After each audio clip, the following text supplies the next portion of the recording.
ధైర్యమే నీ భావాలై నీ పసి ఏమి ఇవ్వాలి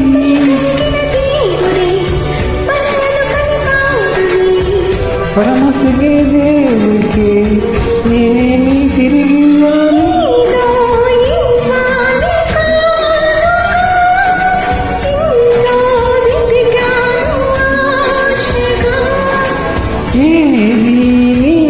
సతిరాధిక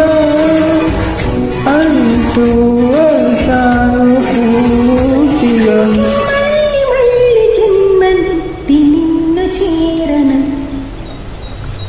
నీలి ఆకాశమనుకున్నా నీ హృదయం ముందర ఆకాశం చిన్నది అంటున్నా